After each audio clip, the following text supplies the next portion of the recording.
過ぎてゆく時の中あなたを思い出す物憂げに眺める画面に映った二人笑ってた知りたくないほど知り Hola a todos, bienvenidos a nuestro canal. Hoy vamos a hablar sobre 10 datos curiosos del arte del cómic que probablemente no conocías. Así que si eres un fanático de los cómics, este video es para ti. ¡Empecemos! Dato número 1. El primer cómic de la historia se considera que es la Biblia de Belislav, un manuscrito del siglo XIV, que contiene 747 ilustraciones del Antiguo Testamento.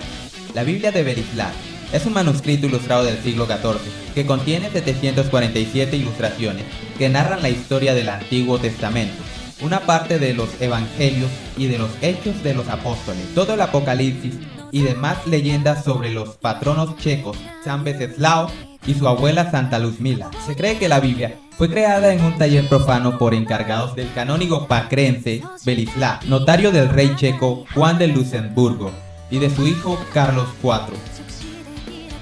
El manuscrito es significativo porque fue diseñado para narrar la historia bíblica en imágenes, lo que era esencial en una época donde la mayoría de la gente no sabía leer. El original de este valioso manuscrito pictórico se conserva en la Biblioteca Nacional de Praga. Un aspecto interesante es que los textos breves al pie de las imágenes están en latín, pero también aparecen palabras en alemán, lo que indica un intento de hacer la historia accesible a un público más amplio. Este manuscrito es un ejemplo temprano de cómo las imágenes se utilizaban para contar historias, una técnica que eventualmente evolucionaría en lo que hoy conocemos como cómics. Dato número 2. La primera tirada de cómics tras la aparición de la imprenta fue The Yellow Kids, publicado por New Yorker World. The Yellow Kids fue publicado por el periódico New Yorker World, bajo las órdenes de Joseph Pulitzer. Estas tiras contaban la historia de un niño y se centraban en las críticas de la pobreza, de las calles de las grandes ciudades, ahogadas por una cultura consumida y materialista. El estilo de The Yellow Kids fue tan influyente y popular que dio origen a la expresión prensa amarilla, para referirse de manera peyorativa a la prensa sensacionalista. Este dato es un ejemplo fascinante de cómo los cómics han sido utilizados no solo para entretener, sino también para comentar y criticar aspectos de la sociedad.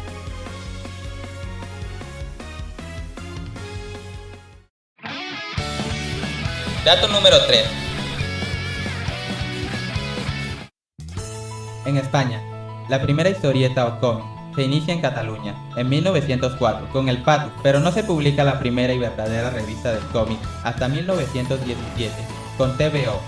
En España la tradición de cómic o historieta tiene raíces que se remontan a mediados del siglo XIX. La primera revista de cómic que se publicó en España fue TVO. En 1917, esta revista se convirtió en tan popular que el término TVO se usó para referirse a las historietas en general en España.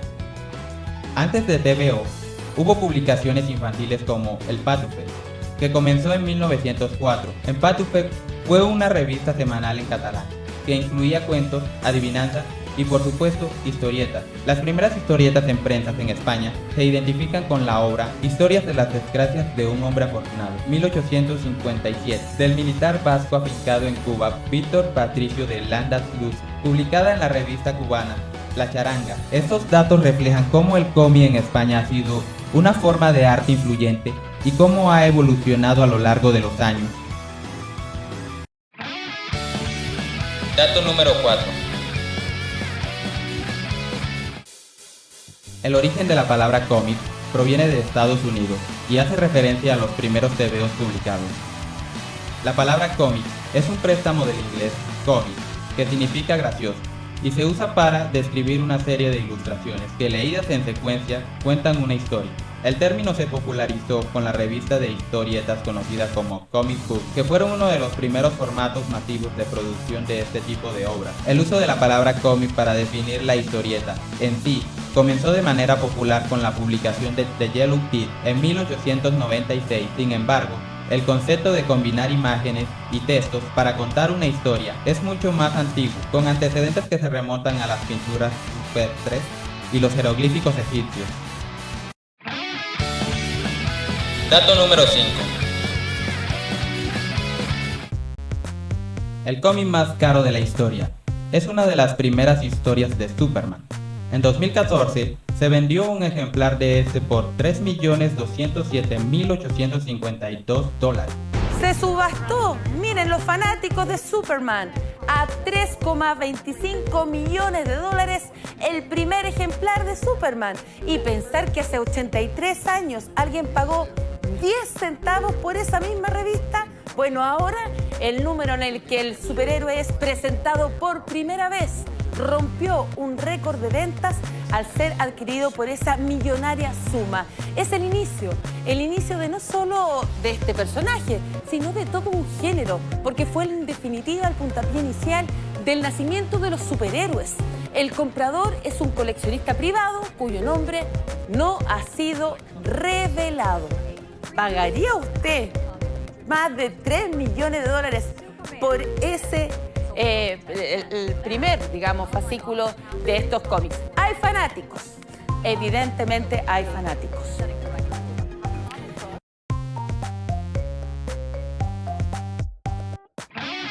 Dato número 6. La primera portada del Capitán América aparece golpeando a Hitler en la cara. Esta portada es especialmente notable porque fue publicada en marzo de 1941, que fue varios meses antes de que los Estados Unidos entraran oficialmente en la Segunda Guerra Mundial. En ese momento Adolf Hitler era un líder mundial vivo y activo, y la portada de cómic fue una declaración audaz contra él y los nazis. Los creadores del Capitán América, Joe Simon y Jack Kirby, eran judíos y estaban muy conscientes de las atrocidades que estaban ocurriendo en Europa. A través de sus personajes, expresaron su deseo de que Estados Unidos tomara partido en la guerra. Es interesante notar que, mientras el Capitán América estaba golpeando a Hitler en la portada de cómic, Superman, otro superhéroe popular de la época, se mantenía neutro, reflejando la postura oficial de los Estados Unidos en ese momento. La portada del Capitán América, golpeando a Hitler, es un recordatorio del poder del arte del cómic para hacer declaraciones políticas y sociales audaces.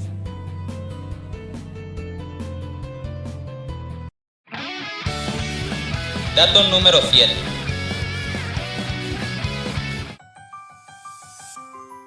Marvel fue dueña de la palabra zombie durante un tiempo. Esto significa que Marvel tuvo los derechos exclusivos para usar la palabra zombie en sus cómics y publicaciones relacionadas. Es un ejemplo interesante de cómo las compañías de cómic pueden tener derechos de autor sobre términos específicos dentro de su industria.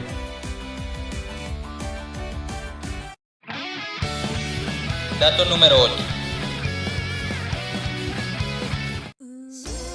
El superhéroe más antiguo de Marvel es la Antorcha Humana, que apareció en el primer número que sacaron al mercado. Dato número 9.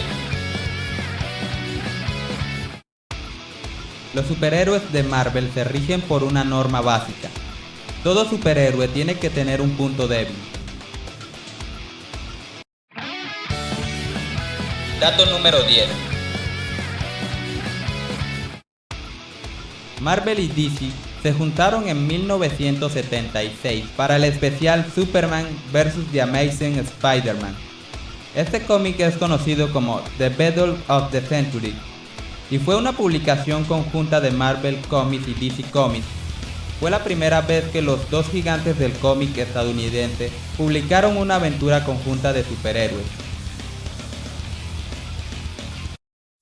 せーのでもそんなんじゃダメもうそんなんじゃほら心は真剣